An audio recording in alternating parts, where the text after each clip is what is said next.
All right, welcome back to another edition of our Liftoff webinar series. My name is Joe Steele. I'm the Senior Director of Communications and Legislative Affairs here with Lyft. Appreciate everyone taking the time to join us today and hearing from Lax Enterprises and getting more life out of their production machinery, something that I think is important to everyone in the manufacturing world. So certainly appreciate them joining us today and presenting to us today. I do have a few housekeeping items that I'd like to take care of first before we get started. Everyone should be on mute, but if you are not, please go ahead and do so, just to make sure that we reduce as much background noise as we can. Just because we are recording this session, which will be posted on our website at lift.technology a little bit later on today, or certainly by tomorrow. So if you have background noise, please put yourself on mute. We will also be hosting a Q&A session after the presentation today. So please use the Q&A function that we have here on Zoom. You can go ahead and avoid the chat section. Use the Q&A function, and we will deal with those questions and deliver you some answers at the end of the presentation.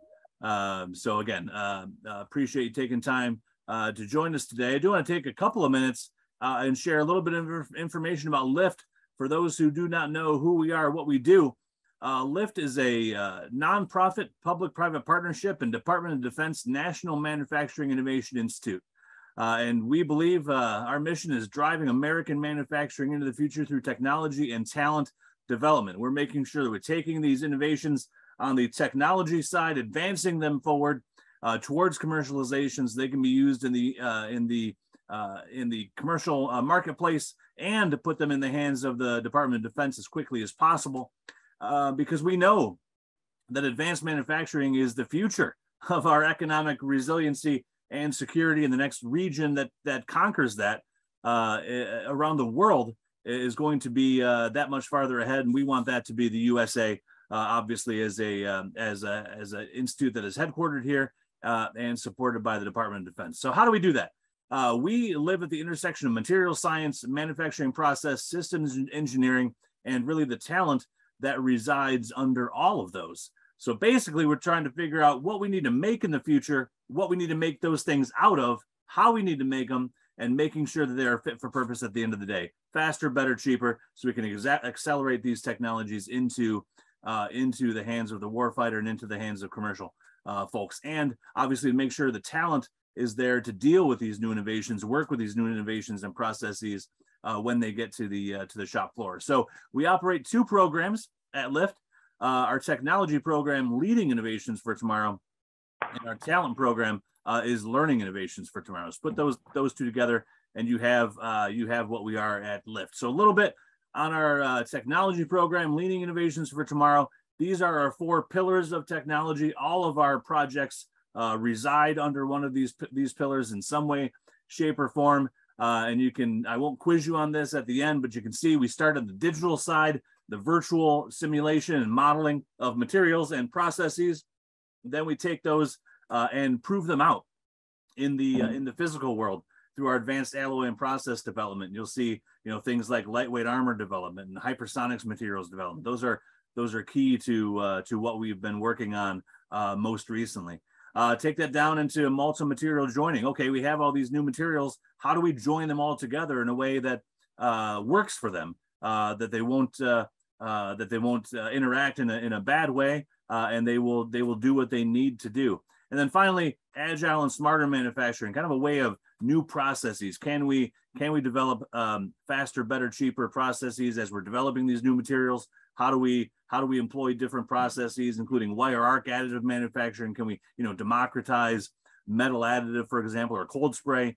Can we make repair and things like that more easily available and accessible to folks? So a little bit on our technology program. If you have questions or would like to learn more, I'd be happy to give you those answers. Just reach out to us, and I'll give you a way to do that at the end here. Finally, a little bit on our talent program.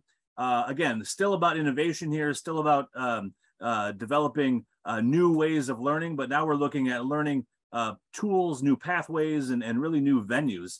And that starts with our LIFT Learning Lab that is here in our Detroit facility. It is a place where we develop new curriculum. We bring in students, bring in teachers, see what is working. We also started to use the Learning Lab to roll out our Ignite Mastering Manufacturing curriculum, which is a high school curriculum. And that's rolled out in about 13 states now. About 3,500 students each day participate in it, really get to open their eyes to advanced manufacturing, what that looks like in the year 2022. 3-year program for those students, again, starting that pipeline early to make sure that folks who are interested, who may not have been exposed to advanced manufacturing, really see it as an opportunity. And then we offer skills certification, both through our own LIFT certified program and a program called Operation Next. We offer CNC machining certification, welding, robotics, industrial technology maintenance, available through our Detroit facility, but also around the country through our Operation Next program, which is a program designed to support separating service members. So right before they leave the service, give them an opportunity to earn one of these nationally portable, industry recognized credentials so they can go get a job immediately. And so that is available in about 10 different bases and states now. We also open that up to the National Guard and Reserve members, and importantly, their spouses. Can't forget about those family members who may be, underemployed or unemployed. Give them an opportunity to join the advanced manufacturing workforce. So I would be remiss if I did not mention the fact that along with being a nonprofit public-private partnership, we are a membership-based organization. So thank you to LAX for being a member of LIFT. We certainly appreciate that. But so what do you get for becoming a member? Well, you get all the things you see on the screen here. Now we are a trusted advisor. We're not, selling a particular product or service. We're just helping accelerate those technologies forward and advancing the manufacturing workforce. We are a technology accelerator, as mentioned, a technology showcase and sandbox, really. Here at our Detroit facility, I encourage you to come visit us if you have not. 100,000 square foot facility full of $50 million worth of equipment. So I'm interested to see what LAX Enterprises has to say about getting more life out of our equipment. And then we are a connector and a convener. So thank you all for joining us today. That's certainly one of the reasons why we put on these webinars, is to expose folks around the country to what our ecosystem is doing, what our members are doing, and bringing the best and brightest minds together. Talent developer, we already touched on that. And finally, we're a government partner. It can be unwieldy, it can be challenging for companies to begin to work with the federal government, not really sure where to start, how to make that process happen. We are a conduit to make that happen, often through project calls, other opportunities to engage with the federal government. So we encourage you to learn more about that through us, and reach out about becoming a member. We'd be happy to fill you in on all of that information. But enough about LIFT. I encourage you to reach out to us. You can call us on the phone. You can send us an email. You can visit us on the website and contact us that way. You can follow us on our social channels. So I certainly appreciate everyone who would go ahead and do that. But that is enough about LIFT. And I'm going to turn it over to the LAX team. I'm going to stop sharing my screen so they have the opportunity to join in. And I'll let Jim and Bob take it away. So, gentlemen, the program is yours. Thanks so much, Joe. This is Bob Bury, and I'll introduce Jim Poplinski later, but I'll give you, and first of all, thanks for everyone joining on their lunch hour. We really appreciate it. So appreciate you spending time with us. Jim will take us through the technical part, but I'll give you a corporate overview to start with. First of all, when you think about LAX, we're an innovation company, and innovation in our space, which if you look at the background of this picture, are a lot of the finishes where our technology and innovation have come together, whether it be through chrome plating, whether it be through applying paint, translucent paint, or texturing of surfaces and making light reflect uniquely. We've been very innovative in the automotive space. Our corporate overview is we've been around for 61 years. We started in 1961. Our manufacturing facilities are primarily based in the Grand Rapids area. We have about 3,000 people who work in the Grand Rapids campuses that we have, but we also have sales and engineering offices throughout the world. So We're in Europe, we're in Asia, whether it be Tokyo or South Korea. We touch a lot of automotive customers wherever we go. We're privately held. Two brothers own the company. They each have a son who, each of their sons is around 38 years of age. They're involved in the day-to-day operations of the company, and it has a very unique culture in terms of being family owned and really valuing the community that we live in and the people that work for us.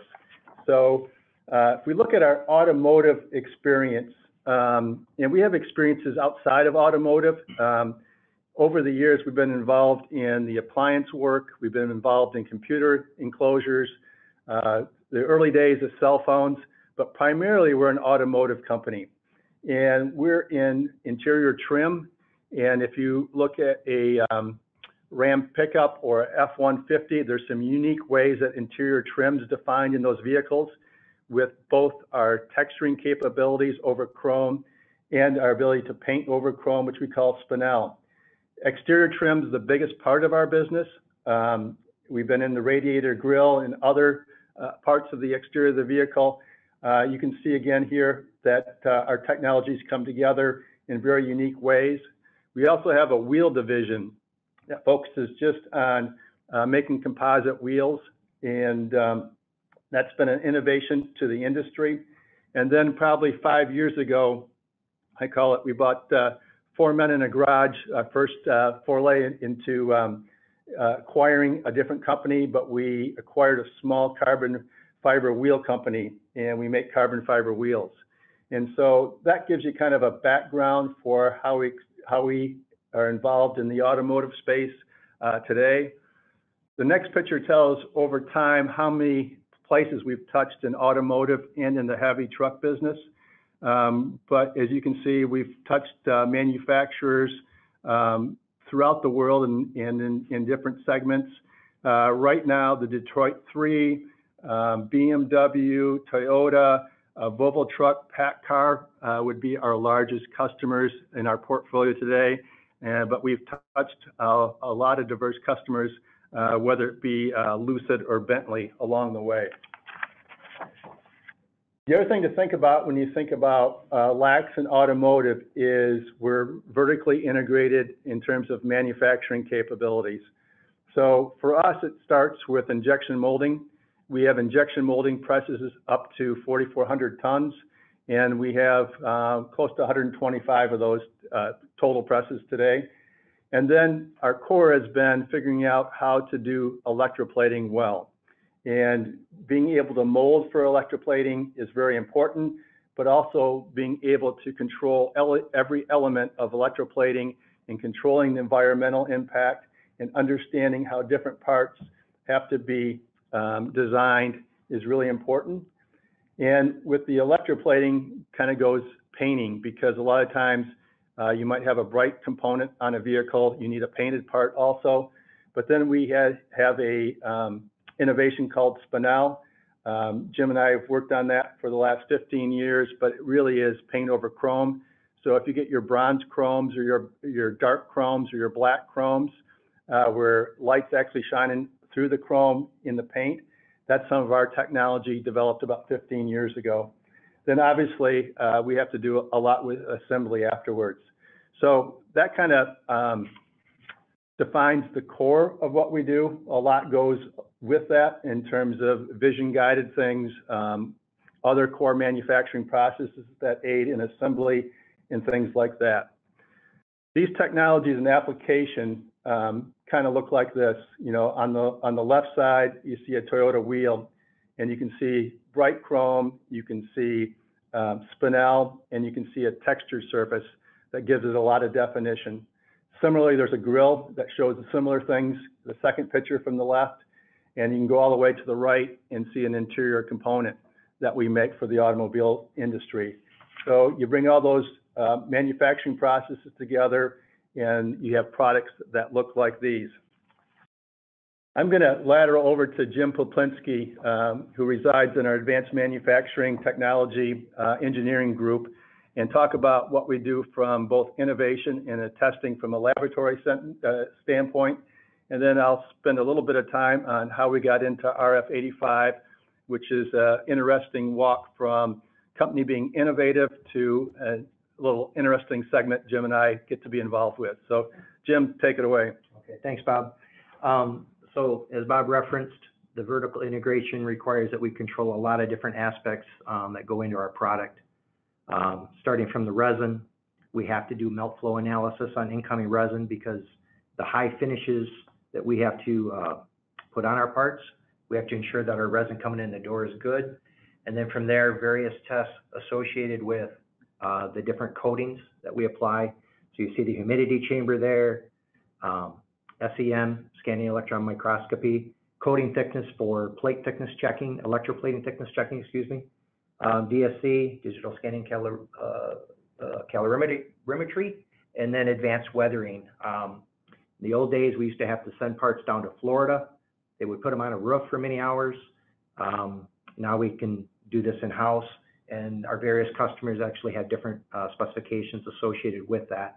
But that's a big component for exterior testing and some interior testing as well, with different finishes and oils that get on your hands from lotions and so forth. So that's what our lab is primarily set up for. And then in addition, we have on the advanced technology side, we have a robotics cell, we have PhDs, and a lot of the spinel activity, like Bob emphasized, that was developed with that team in a complementary aspect of things and using the group of talent that we have there. With that background, we got into this technology. I want to introduce RF85 technology, and it's licensed from a company called Better Than New, a really small company down in Chattanooga, Tennessee. And because LAX is innovative and looking at things, we're out looking for different applications. And Jim in particular has quite a bit of molding experience in his background, and particularly in molding for plating, we're a lot of times interested in how to get parts out, how to lubricate molds without using lubricants, because they get into the plating process and that causes issues. And at one of these trade shows, Jim found this technology in the back of a trade show, and we tested it on some of our molds and some of our other parts in some high wear and some difficult environmental processes, and we found pretty good success. So what we did then is meet with the owner, and we've kind of uniquely configured some capability here at LAX in Grand Rapids that he doesn't have, and we've started to test this technology in different areas. So we thought it'd be a great thing today to kind of walk you through what this technology is, what we've learned, and really ask you the question, might there be some big needs in your manufacturing operations where this might help you? And we're somewhat new to this. We're going to present kind of what we know. We'll be honest what we don't know, but really as we go through this, what Jim and I do as a team is say, if you have a problem, we're eager to engage with you on it and see if we can help you with a solution.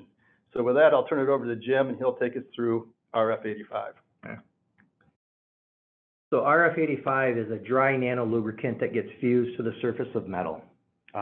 It does not induce dimensional changes or color changes, and it is not an encapsulating coating. In terms of what we put in place, as Bob alluded to, for our capabilities with this, we have two different chambers. One is 82 inches by 108 inches by 60 inches deep that can accommodate up to 56,000 pounds. And then we have a smaller one that's 30 by 30 by 17 deep that can accommodate up to maybe 1,000 pounds. So anything in between, it gives us a lot of capability that the inventor of this down in Tennessee didn't quite have in terms of at least the large size.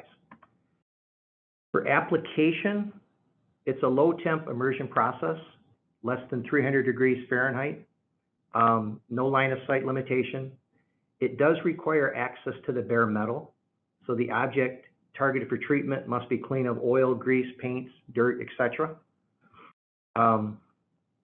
After treatment, The part can be repaired or altered the same as if it was before treatment.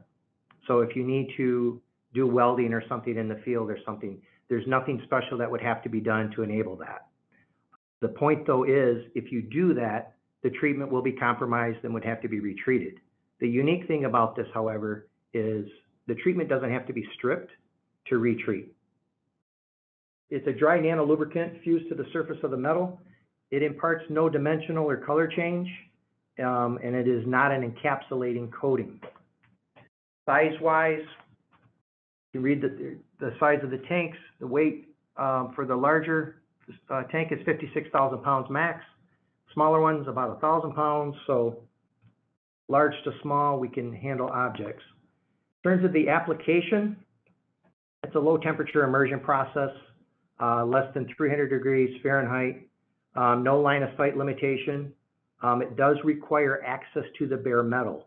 So the objects must be clean of oil, grease, paints, dirt, etc. After treatment, the treated surfaces can be repaired, altered, same as before treatment. There's nothing special that has to be done if a field fix has to be performed. The issue is on the repair to the altered area, that area would need to be retreated. But the retreatment does not require any stripping prior to of the RF85. In terms of after treatment, are there limitations on the object and where it can perform from original? The answer is no, other than I want to point out we have not tested under extreme vacuum conditions, such as deep space. The surface energy will go up, so things will let out per ballistic contact angle with water. Again, I mentioned there's no color change, as well as polish level. No apparent change to feel, but under pressure, I think that is where the benefit, and you'll see it in some examples later. Dimensional changes, because it's not fully encapsulating, there are none, and there are no annealing or metallurgical changes and phase changes to the metal due to the low temperature for the application. So here are some examples. This first one is a bearing example, and there were two bearings equal. The lubricant was stripped out of both bearings. One bearing was treated with RF85, the other was not, and they were run under a loaded test of 400 pounds, oh goodness, at 3,600 RPM.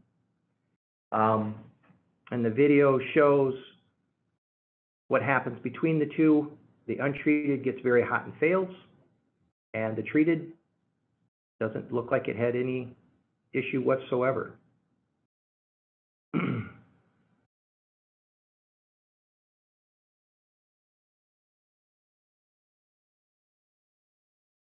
So it first shows it just physical appearance, and then there will be an infrared camera that will show you the temperatures that were achieved with both bearings under load.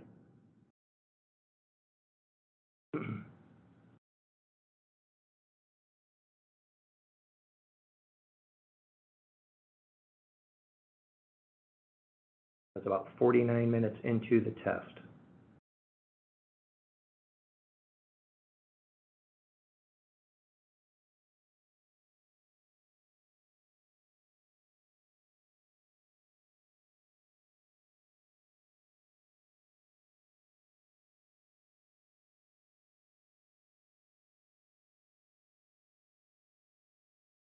The treated bearing, its temperature never exceeded 137, 138, maybe 139 Fahrenheit.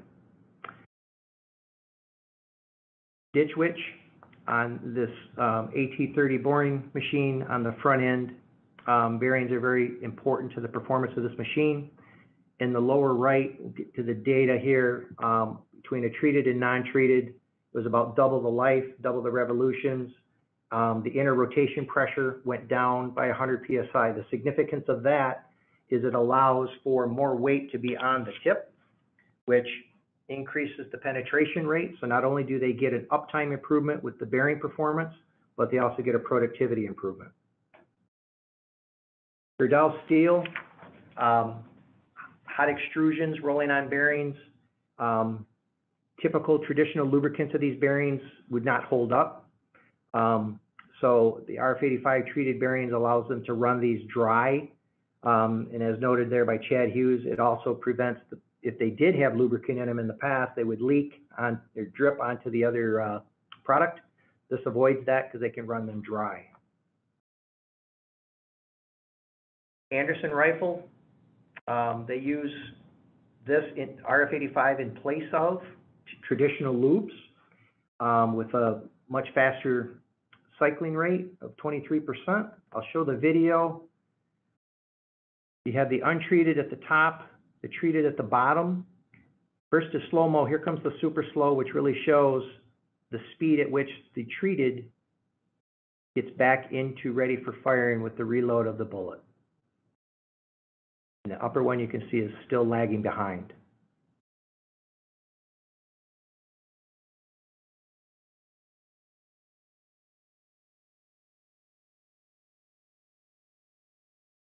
We did this trial here with a company local to us. They're a deep draw stamping company, and we did a draw punch and a final draw punch. And they ran it first without, and then we ran it with, or they ran it with the RF85 treatment. You can see the specs here in terms of the tool steel, and there was a PVD coating, and then the RF85 was applied over the top of that. And you can see pretty much over double the hits that were achieved. Injection molding, as Bob alluded to, this is core to what we do here at LAX. We did a trial here on 2 proprietary cavity designs that both had a shrink on to the cavity. So we were limited in how much hold pressure we could put onto these without them sticking in the cavity. The molds were built such that we had the minimum amount of required or recommended draft from the material suppliers, and we polish all of our tools to about an A2 on the SPI scale. So looking at the PC resin, which would be the first 2 columns of data, that 11,000 PSI represents what we were capable of max-wise for the machine. And then after treatment, we could not make it stick, and we maxed out the machine. Same with the PCABS resin, so a very, very big improvement there. And the cavity pressures inside where it says gate and into fill, those are actually in the cavity. So you can see the benefit of us getting that additional pressure and how it packed out the part better for us as well. So in summary, where does RF85 do well? It likes high pressure, it likes high heat, likes highly polished surfaces. It does well with release applications, good success over steel, as well as over titanium nitride and PVD coatings. Our experience where it doesn't do well on aluminum, on titanium, doesn't do well with abrasive media because, again, as I referenced, it's not a hardening coating. So in a sandblasting environment such as that, not really what it's suited for. I didn't mention on this example specifically, but in aluminum die casting, we did run a trial where we coated a die cast mold or treated, and because the aluminum wants to fuse to the metal and we're not encapsulating, it was not an appropriate application. And over carbide coating, it does not do well there. However, a carbide coating with tin on a tool insert, we did improve life of that insert. So going back to the tin in the left column. So I sped it up to make up for lost time. I'll open it up, Joe, to any questions that anyone may have put in. Oh, absolutely. Yeah. Thank you. Making up for lost time for sure. So again, if you do have a question, please go ahead and put that in the Q&A section of the Zoom toolbar, and we'll be able to answer those. First question: do you have an estimate of the hardness of the coatings? Coating. The treatment doesn't change the hardness of the substrate it's treated. So we don't have an impact on hardness. Got it. So the hardness remains of the parent material or the material you're coating. Correct. That's Got correct. it. Got it. Got it. Okay. If the process fuses nanoparticles to the surface, how is there no dimensional change? The nano size of the particles relative to the asperity of the polished surface gives us the locations to go down into those valleys, if you will. And then the benefit for the friction reduction is from the pressure that reduces or compresses those asperities and those peaks. All right. You had mentioned there's no color change to the surface after the treatment. Are there ways of detecting the presence of nanoparticles on the surface? How do we know it's there? Yes, yes. There's a technology called X-ray fluorescence that will detect the calcium, which is the nanoparticle that we are depositing. All right, so there is a way we can find out if they actually put it down or not, right? You have to know what you're looking for to put the XRF to the correct element. Got it. Okay. Do treated parts have any handling risks? Are there any health risks working with this product afterwards? No, there's not. The RF85 isn't hazardous. The treated surface is safe to handle. Performing any machining or reworking activity, same as the base metal that was treated. All right. I know you said that the material needed to be clean of any grease and oil and things like that, but will it work with any lubricants such as greases or oils? I'm guessing afterwards. Yes, it will. It's synergistic to those. It should prolong the benefit of the lubricant, because if the temperature is lower in operating, then the lubricant should last longer as well. And the transmatic example there was the lubricant that was used there on the deep draw stamping example. Okay. Yep.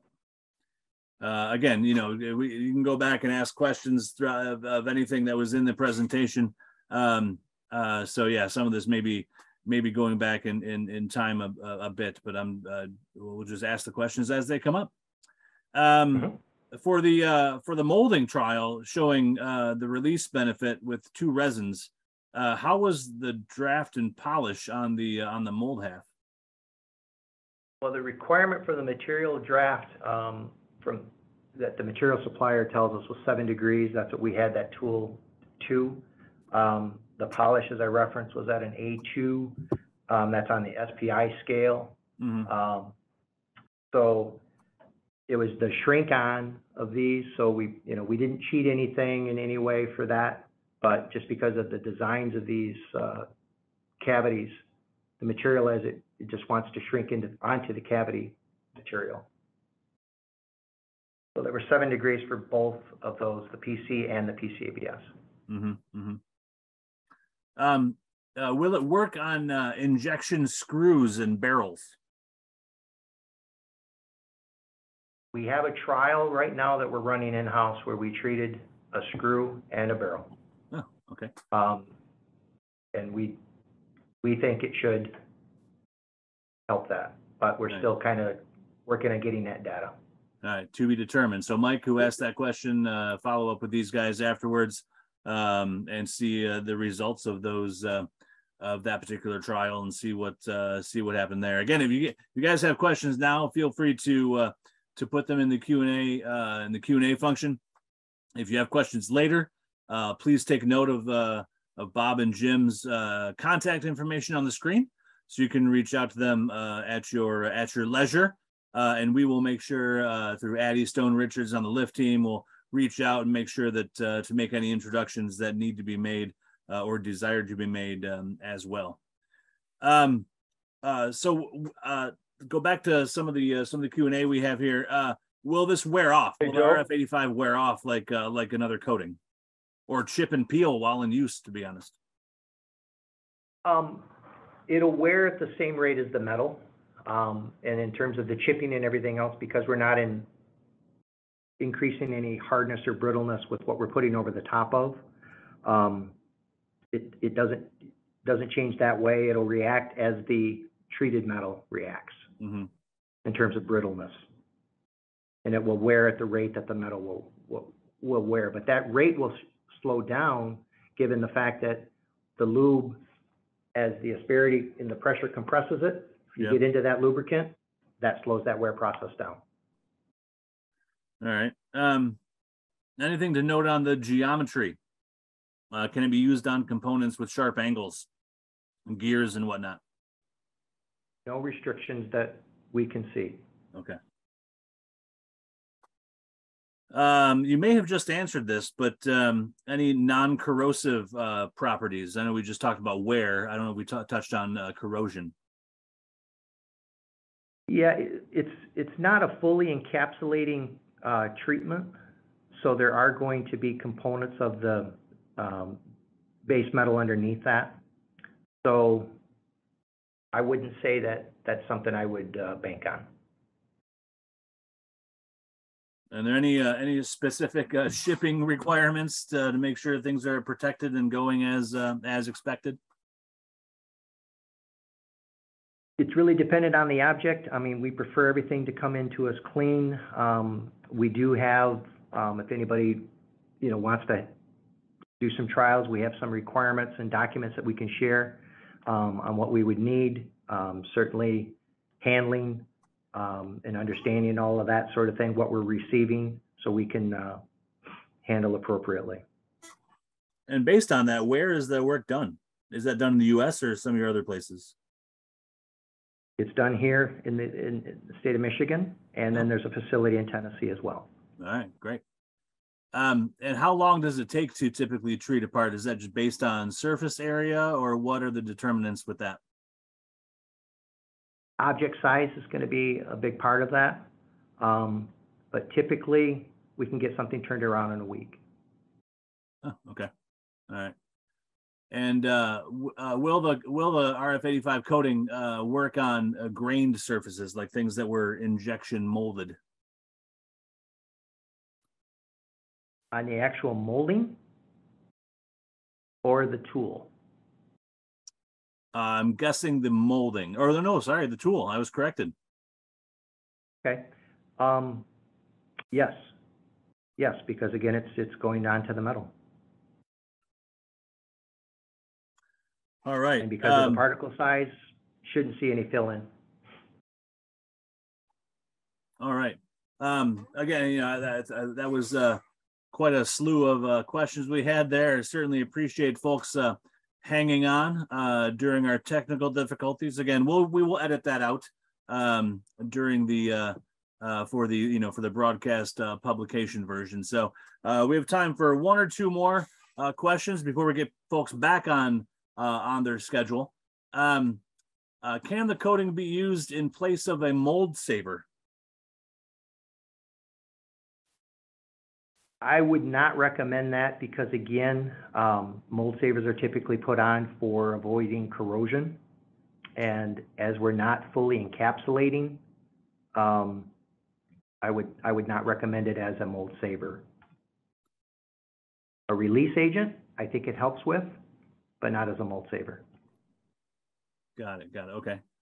All right. Well, hey, listen, thank you so much for the presentation. Thanks for hanging in there for us when we had a little bit of a technical difficulty. Appreciate Bob and Jim getting back on that as quickly as they did, so we could continue the presentation. I do want to remind folks that as I flip through my screen here and put that up, I want to thank you for your participation, Bob and Jim. Thank you for your membership with Lyft. I want to encourage folks to reach out to us with any additional questions. Reach out to Bob and Jim if you have questions directly to them. You can follow us and address any questions about Lyft to us. But in the meantime, hey, thanks everybody for hanging in there. I appreciate that. Jim and Bob, thank you so much for the presentation, and hope everyone has a great day. All right. Thanks, Joe. Thank you all. Thanks, Joe. Thanks, everyone. Thanks, everyone.